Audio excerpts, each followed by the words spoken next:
Sumasakit ba ang iyong bayag o mga testicles? Hindi mo ba alam bakit ito nangyari?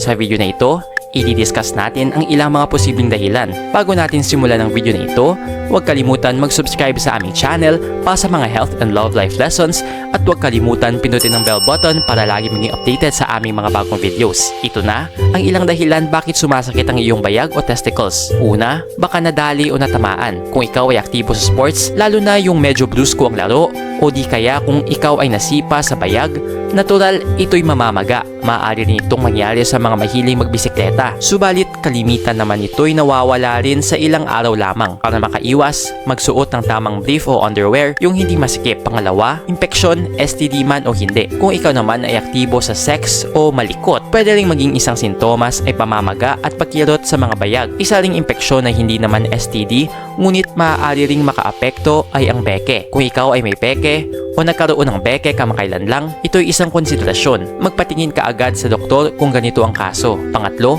mga ugat sa loob ng bayag o varicocele. Kapag kinakapa mo ang iyong bayag, para bang may mga bulate sa loob? Kung oo, maaring mayroon kang varicocele o mga ugat sa loob ng bayag.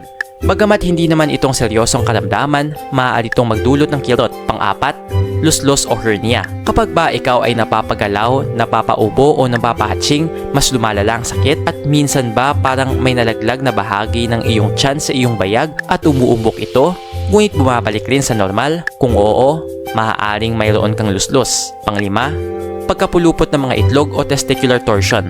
Napakasakit ba ng iyong nararamdaman? As in, masakit talaga na masakit? Maaring pumulupot ang isa sa iyong itlog sa mga ugat na nakakabit dito. Ito ay isang emergency na dapat maaksyonan kaagad. Magmadali pupunta sa ER o sa pinakamalapit na ospital. Paanim, dahil sa sobra o naputol na pakikipagtalik. Mahilig o madalas ka bang makipagtalik? Kung ikaw ay nakipagtalik sa iyong kapartner ngunit hindi ka nilabasan, pwedeng magkaroon ng kirot sa iyong bayag dahil sa tamod na naipon sa loob.